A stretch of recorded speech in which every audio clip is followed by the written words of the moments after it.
On May 31, 2009, an Air France Airbus A330 took off from Rio de Janeiro in Brazil, heading for Paris.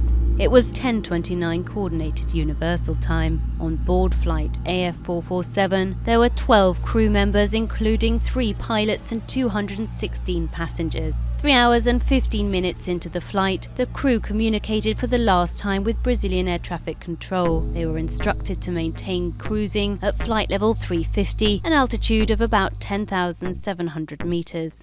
The flight continued its journey across the Atlantic. 20 minutes later, the captain, who was in the cockpit but not flying the plane, woke up the second co-pilot to take his place. The 3 pilots then held a briefing and the flying pilot told the others, "Well, the little bit of turbulence that you just saw, we should find the same ahead." The captain then left the cockpit for a rest period, leaving the 2 co-pilots in charge. Shortly afterwards, the pilot flying called the cabin crew, warning that the aircraft would shortly be entering a period of turbulence.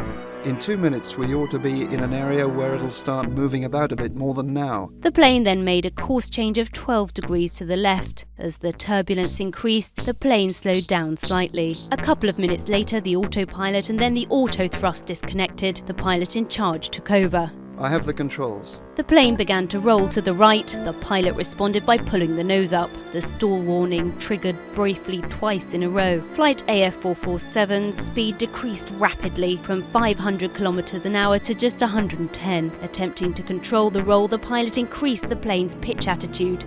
It climbed about 2,000 meters a minute to an altitude of 11,400 meters. The flight path wasn't controlled by the 2 co-pilots, who repeatedly tried to call the captain. The stall warning sounded again continuously. The pilot continued to try to bring the nose up as the engines revved to nearly 100%. The aircraft reached its maximum altitude.